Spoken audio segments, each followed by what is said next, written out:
Shalom, everyone. This is Rachel Friedman, Dean of Lamdenu. I wanted to share a few words of Torah on Parshat HaShavua with you this week. I realize that we have not been able to get together in person at some time, and so I'm trying to do this as an online video. The word Kuf He Lamed, we generally understand it to mean a congregation, is a very key one in the Torah and in Tanakh.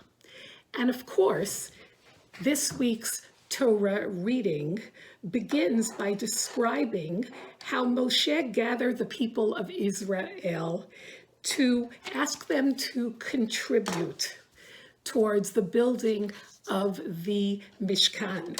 VaYakhel Moshe et kol adat b'nei Yisrael. Moshe gathers the people, reminds them of the importance of Yom HaShabbat and the kind of work that one cannot do on Shabbat, and then asks them to contribute skilled labor and all kinds of items to the construction of the Mishkan. Et HaMishkan, et Ohalo, et Michsehu, et Krasav, et Krashav, et Brichav, et Amudav, et Adonav. V'chol Chacham Lev Bachem Yavo v'yasu et kol asher tziva Hashem. Everyone should donate their items and their skills towards the construction of this communal edifice of the Mishkan. I believe that what we need to note is that in the Torah, and I think this works most often, when we see the word Kuf He Lamed, the verb Kuf He Lamed, connected with the word et, VaYakhel Moshe et kol adat b'nei Yisrael, the gathering is of a community for a positive goal to contribute to build the Mishkan in Parshat VaYakhel. Similarly, in Megillat Esther, if you turn to Perek Tet, and we just read this, of course, very recently, we have the word Kuf He Lamed also as a verb, this time in the Nif'al. If you look at Psukim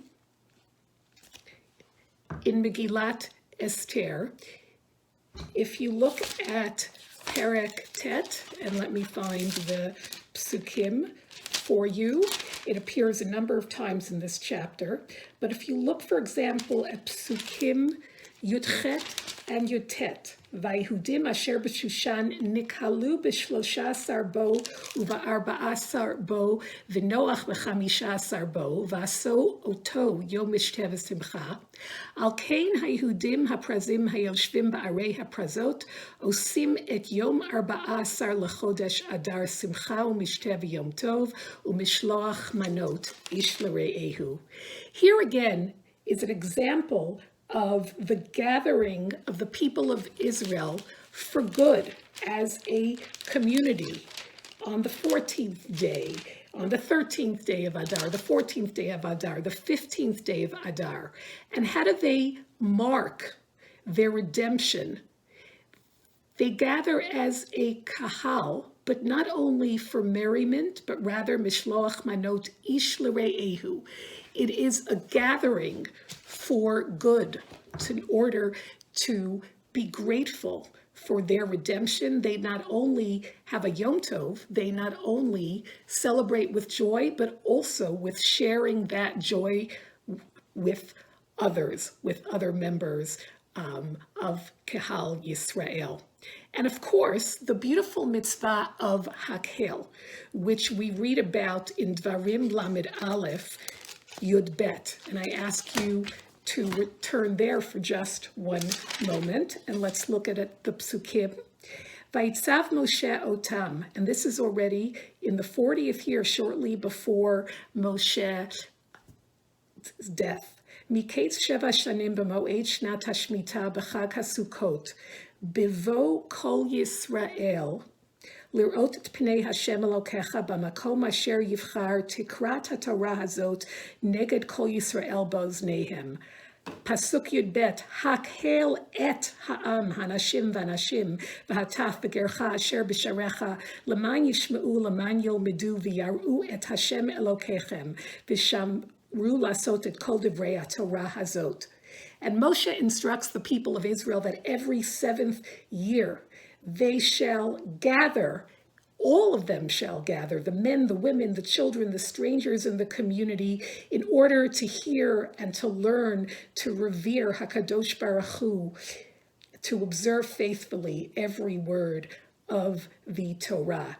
This is the beautiful mitzvah of Hakhel that Moshe instructs the people of Israel they will have to keep when they enter the land of Israel. Hakhel et ha'am hanashim v'anashim v'hataf b'gercha asher b'sharecha. So these are just a few examples of the occurrence of the root kuf he lamed with the et. Hakhel et, VaYakhel et, Hakhel et ha'am.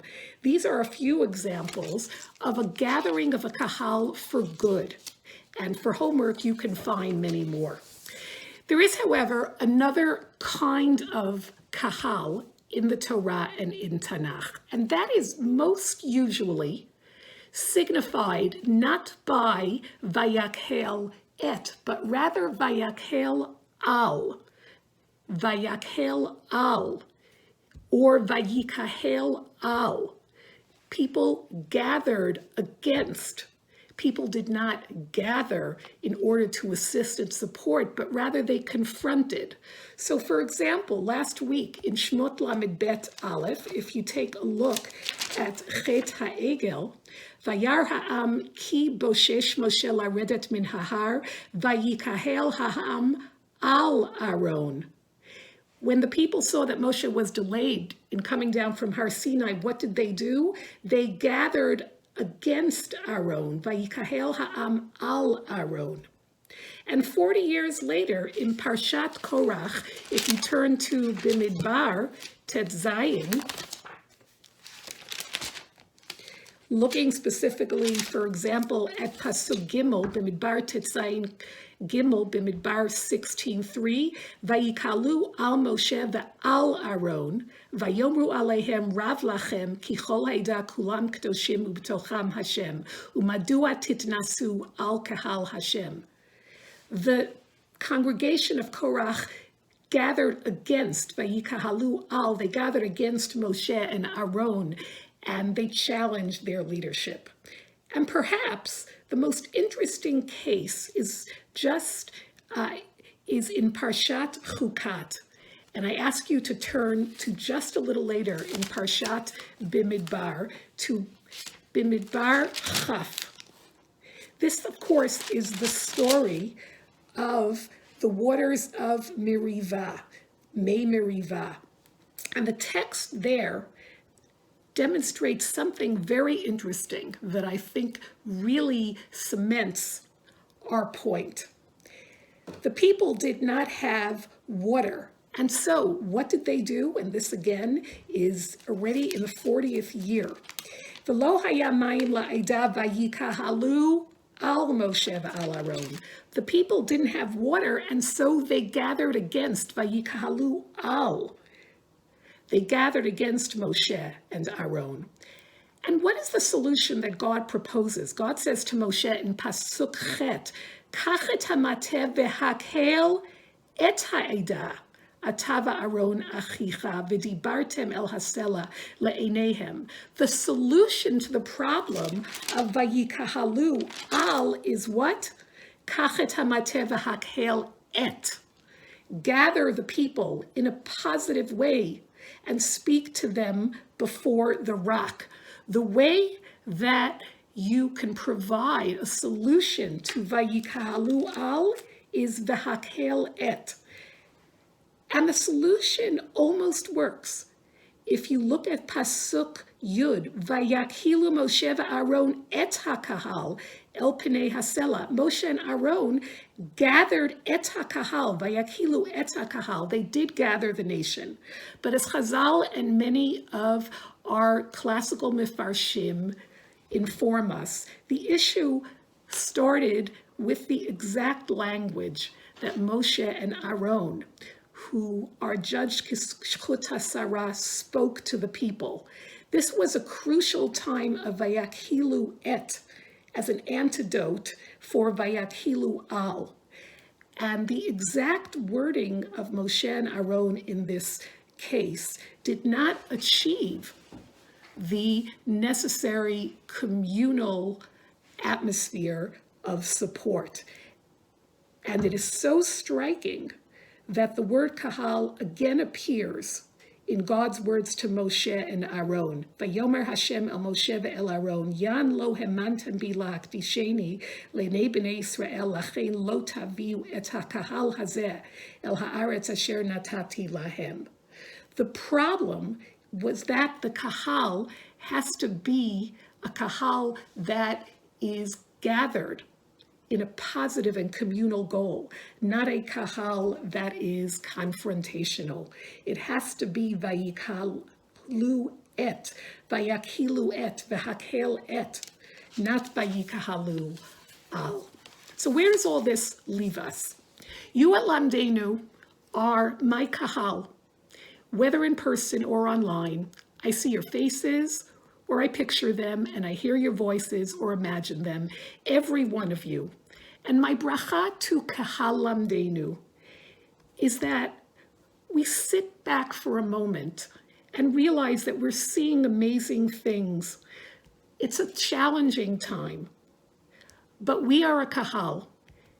And the things that we have done for each other in the last few weeks are truly, truly worthy of a kahal of Torah. And my bracha to all of you is that we continue to gather as a kahal, as Moshe gathered Bnei Israel in this week's parsha, VaYakhel Moshe et kol adat Bnei Israel. May we also always gather as a kahal together, supporting each other, VaYakhel et, and may we never act as a confrontational kahal, VaYakhel al, as we saw last week in Chet HaEgel. May our kahal Lamdeinu be a source of chesed and tzedakah and strength and wisdom to all of Kahal Yisrael and to the kahal of all humanity. I wish you all a Shabbat Shalom. Thank you very much.